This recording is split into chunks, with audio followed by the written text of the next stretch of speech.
So for the next 30 minutes, we can practice walking meditation. And in your room or your household or wherever you are, this is a time just to determine where you're going to walk. If you only have a very limited space, you can walk just very slowly as a way of changing posture from the sitting. And mindful walking, usually we encourage you to begin by paying attention to the feeling of your feet touching the ground. So walking back and forth between 2 points, maybe between 2 walls or 2 items of furniture, at least a few paces. The more paces, the better, but at least a few paces. So you begin by standing, maybe put your hands together in front of you. Look at the space in front of you where you're going to walk. So you don't need to look around you as you're walking very much. Just keep your eyes cast down. Take a few breaths. Think of Buddha, Dhamma, Sangha, Luang Por Chah maybe. And then step out with all your attention on the feeling of the foot lifting, and say the right foot lifting, touching the ground. Left foot lifting, touching the ground. Right foot lifting, touching the ground, until you reach the end of your dedicated walking area, and then you stop, turn around, and start walking back again. So if you're in a limited space indoors, then walk slowly, keep your body relaxed, and keep bringing attention back to the feet and the feeling of the feet touching the ground. Some people recite the word Buddho at the same time. Right foot raising, Buddho, left foot raising, Buddho, and so on. You can see what suits you as you do this. And as your mind starts to wander away and think of other things, as soon as you regain your mindfulness, bring it back to the feeling of the feet and let go of all the other distractions until the time is up, and you'll hear a bell here. We'll ring a bell 9:30 through the computer for the next sitting meditation session. And we'll see you then.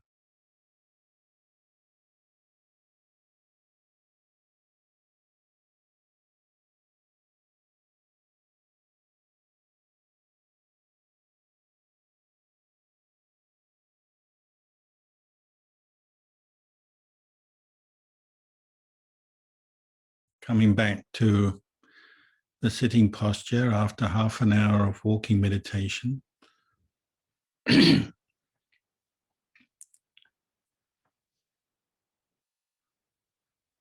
Normally you might only meditate once a day, perhaps. If you're really diligent, maybe twice a day. But today we're going to practice sitting and walking meditation right through the day, many times. And it's through this diligent effort to bring up mindfulness that we might start to understand our own mind better, to know it better.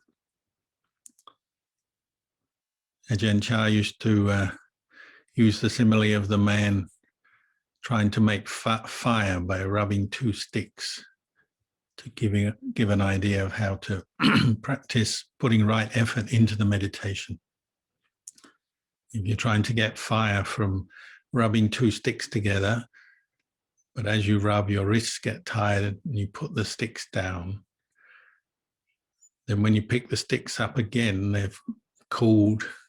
Again, you rub them some more, get more friction, more heat. But then just as they're starting to get hot, you put them down because your wrists are tired. You'll never get fire, because you'll never get enough friction and enough heat for those sticks to create smoke and sparks. You'd say meditation is the same.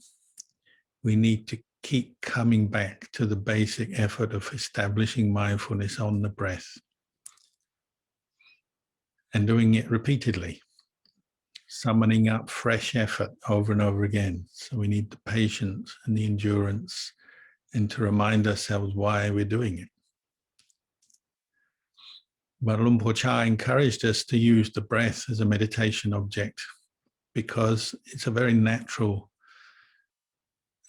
experience, just knowing the breath go in, breath go out. You don't have to have any props or any equipment or create anything new. You're just allowing your mind to become aware of what's there already and to develop this sense of it relaxed, peaceful awareness. As we become more aware of the breath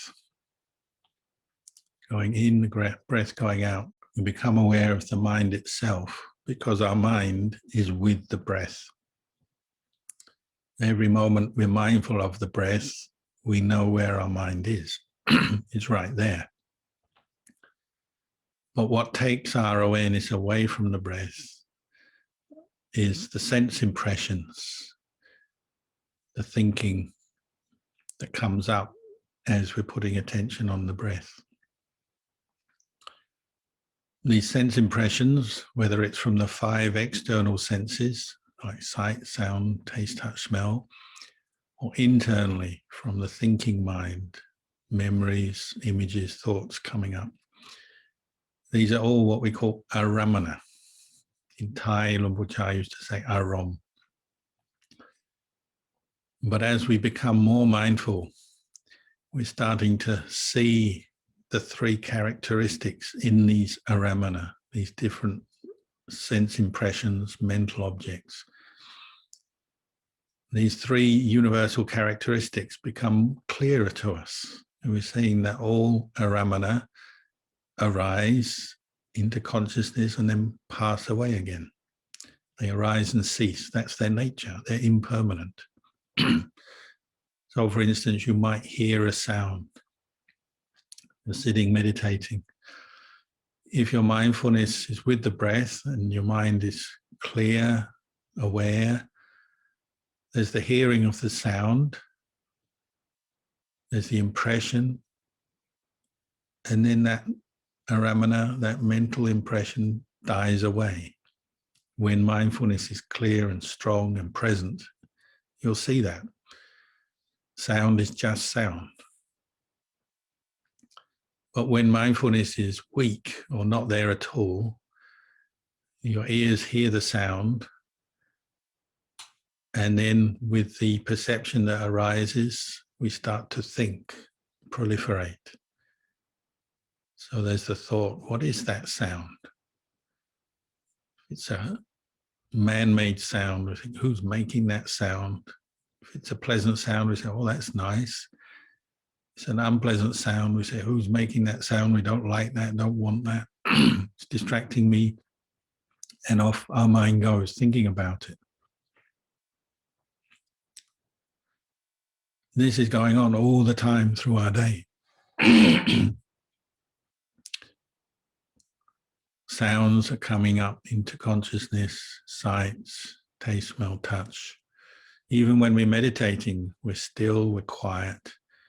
There'll be a lot of internal impressions coming up in the mind, memories, thoughts and ideas. But as we become more mindful, we're seeing they all have this characteristic that they arise, pass away. They're impermanent. And what is impermanent is not the same as the mind that knows the sense impression as impermanent. So we start to learn from our experience to see the perception of impermanence and see that in our experience. Know that.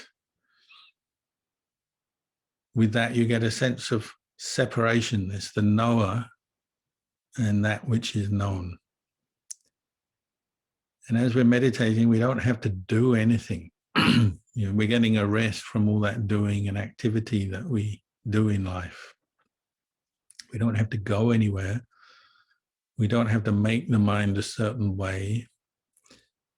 And so both body and mind can relax, because this one who is making karma all the time, we make karma through mind and then speech and action. That person is just coming to pay attention to the natural way body and mind is in the present moment. So we get a rest from all that doing, all that conceiving and bringing up ideas, just observing and learning from experience. and seeing things arise and pass away. So as we meditate, our body becomes more relaxed. As you notice, when you're not very mindful, a lot of sense impressions will lead you to react physically. So you become tense when you experience something unpleasant, or you might feel pleasure in the body as you experience a pleasant experience, an object, a sight, sound, feeling, a touch. As we do things in our day, our body is reflecting and reacting physically because of the mind. So when we get angry, our body becomes tense. When we're happy, our body acts in different ways. Different chemicals and hormones come out when we're feeling happy. All of these things are just nature. Cause and effect, causes and conditions giving rise to physical and mental phenomena. As we're meditating, we're becoming the witness who sees that, but not getting involved with it. Just having that quality of knowing, separating between the mind and the experience of the body, the experience of feelings, pleasant, unpleasant, neutral, and mental states, thoughts, ideas. We're not getting to know them, but not getting involved with them. So this quality of detached awareness becomes more prominent, more continuous as we meditate. This gives rise to this quality of upekkha, equanimity, where we know our experience, we're aware of things, but we can also let go at the same time. The idea as we meditate is to develop this quality of detached awareness and equanimity more and more. So the mind is not always moving and reacting to things and moving with a different stimulation. So we hear sounds, but it doesn't lead on to a lot of mental proliferation and liking or disliking and curiosity, thinking all about whatever the sound is. We remember something from the past. If we have mindfulness, we can just know the memory arising and passing away. But if there's no mindfulness, the memory will prompt maybe other memories. We associate one idea with another, one memory with another. We link things together with thought, and off the mind goes into a train of thought, creates a story, follows the imagination. And that's who we become at that time. As we lose our mindfulness, we become born into different mental states of agitation and worry, or pleasure and excitement, anger, ill will, irritation, sleepiness, dullness. So Luang Por Chah said, you don't, when you practice Buddhism, you don't really need to believe in past life, future lives. If those sort of things, confuse you or bring up doubt, you can just put them aside, but just watch how your mind is born and dying every moment through your period of meditation. That's the real birth and death of body and mind. A new thought arises, a new mood comes into the mind with that. We become happy and satisfied, irritated or worried. It's like a little moment of birth. We're born into that mood, and then we observe that mood passing away. It's like a little moment of death. The birth and death, birth and death as we meditate. Whereas mindfulness becomes stronger, those are the qualities you're seeing most clearly, the birth and the death of each mental state, each feeling, each sense impression. And the details and the contents of the mind are less important. We're seeing arising and ceasing, but less caught up in the stories that the mind is creating and the thought proliferation. So these three universal characteristics become clearer and help us to let go of things. not grasp so tightly, not identify so tightly with each thought, with each emotion, with each feeling. This is wisdom. This is where the mind matures. Wisdom arises where we know the nature of body and mind is it's subject to arising and ceasing all the time. Where there's arising and beginning, there must be an end. There must be cessation. So if we keep practicing, we may see cessation or ending at the very moment there is arising, because we know that must inevitably follow on. Death follows birth. So with each new thought, we know instantly this is going to pass. So then the mind lets go. With each new sense impression, we know this is going to pass because we've studied it and learned from it before. So you hear a sound, you know, this will pass. So you don't have to get so involved in it. You don't have to suffer with it. Just know it and let it go. And particularly with the stress and suffering of the mind that comes up with our reactions to things, the agitation, the irritation, the worry, the fear, the anger, the greedy desire, grasping. If we can see arising and ceasing in our experience as it comes up, we know also it will pass. The mind will step back from its grasping. Because we know if we grasp at that mood or that thought, that sense impression, we'll suffer. You grasp at something that's impermanent, you suffer because you can't keep it, you can't hold on to it.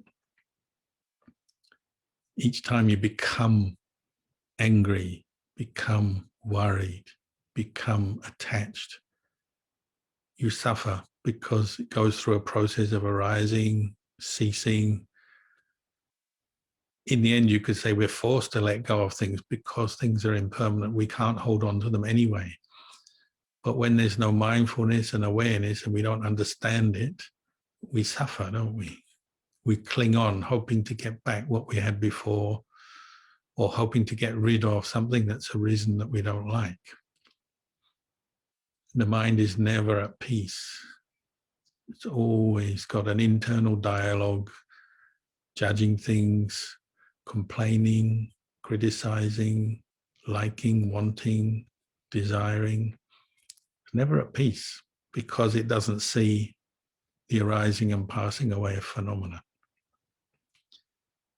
But as we practice, then that clarity arises and we do start to know every thought, every feeling arises, passes away. I know this, I know that's to be true because you're seeing it, witnessing it. So Ajahn Chah encouraged us to develop what we call the internal witness, this quality of observing experience as we meditate, contemplating it, letting it go. So examining things, contemplating, of course, but then letting go.